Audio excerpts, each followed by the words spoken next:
What if I told you that most of the suffering you feel simply doesn't exist?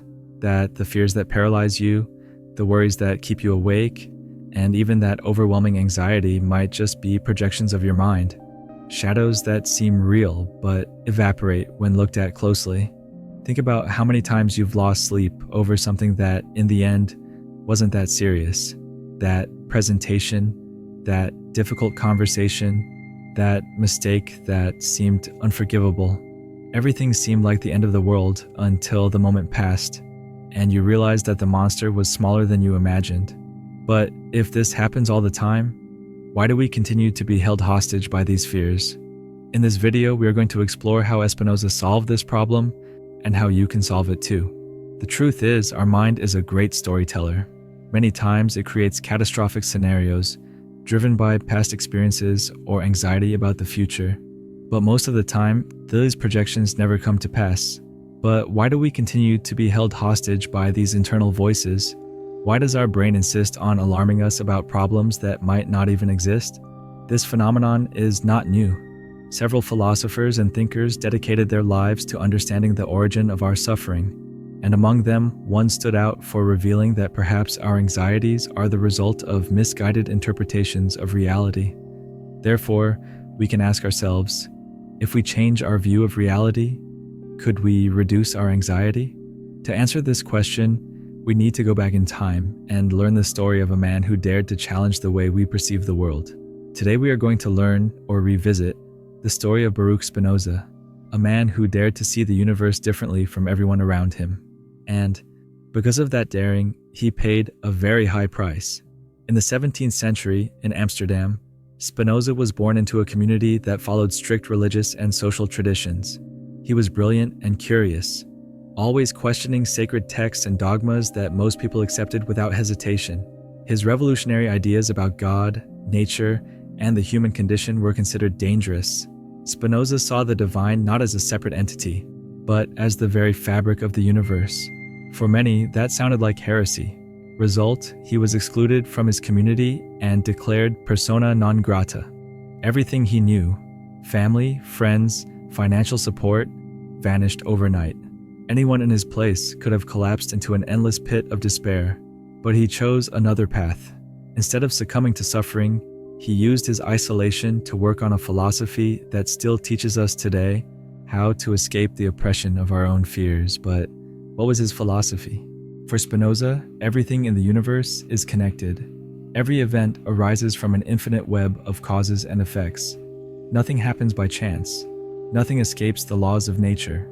This means that even our actions, emotions, and desires are part of that great chain. We think we choose our wills freely, but what if we are merely following a script that began long before we were born? This may sound frightening. If everything is determined, then I have no control at all? It is not quite so. Spinoza believed that true freedom is not doing whatever we want at every moment, but rather understanding the causes that lead us to act. When we understand why we feel a certain way, we cease to be unconscious victims of automatic impulses. Who hasn't gotten chills watching a horror movie, even though they know that everything there is fiction? We react physically as if we were in danger. Our hearts race.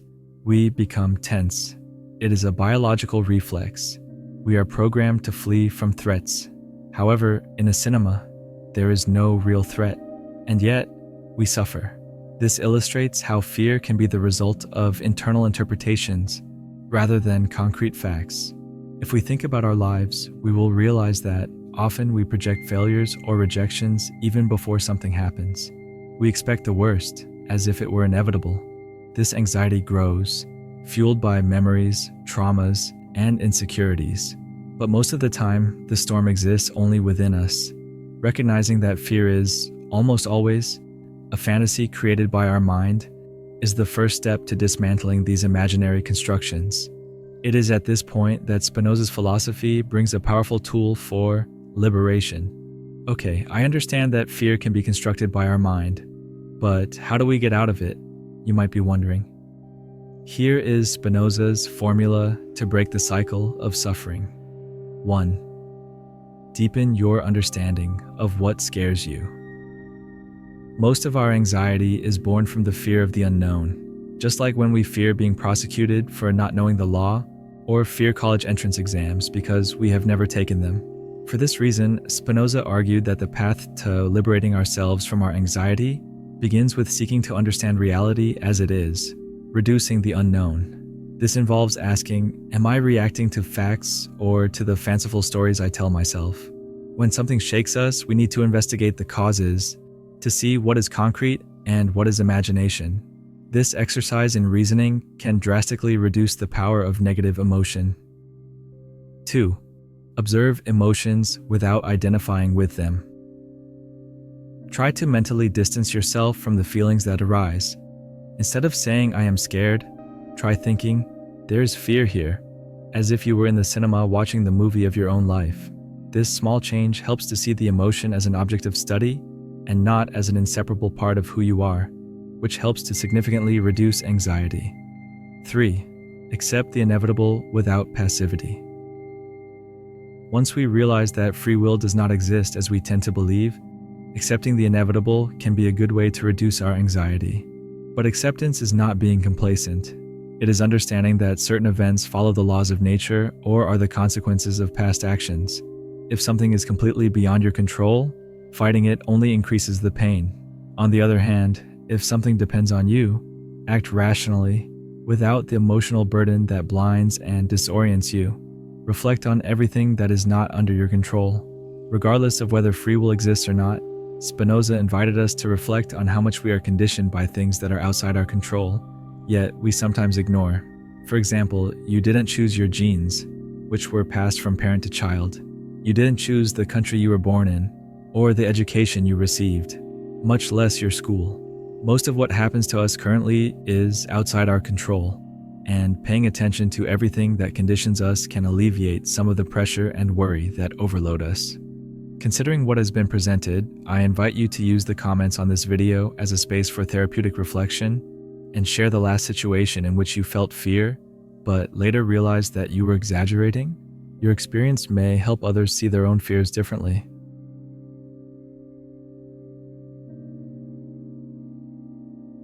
We spend much of our lives believing we have absolute control over everything. Then we realize that the universe follows rules far beyond our will.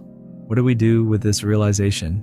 Liberation is not about giving up on dreams or abandoning goals.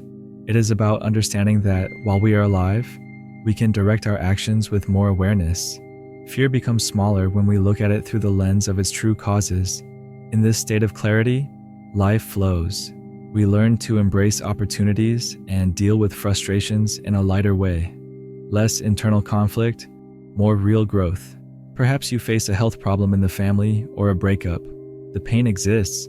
It is not a denial of reality, but prolonged suffering can be fueled by fantasies of control or guilt. Like when we think, I could have done this, I could have done that. If we understand that everything follows a logic, biological, psychological, social, we begin to focus more on practical solutions and less on lamentations. Spinoza lived on the fringes, without great material rewards or recognition in life. Even so, his ideas changed the way humanity thinks about God, freedom, and, most importantly, fear and suffering. And you, what will you do with this knowledge? Will you continue to fuel anxieties that never materialize? Or will you use rational understanding to dissolve every part of your fears? Remembering that not everything is in our hands can, paradoxically, be the most powerful step to becoming masters of our reactions. If this video opened up space in your mind for new reflections, consider leaving a like. For you, it's just one click, but for me, it makes all the difference. And if you want to dive even deeper into philosophy, self-knowledge, and overcoming fears, subscribe to the channel and activate notifications. That way, you won't miss any of what's coming.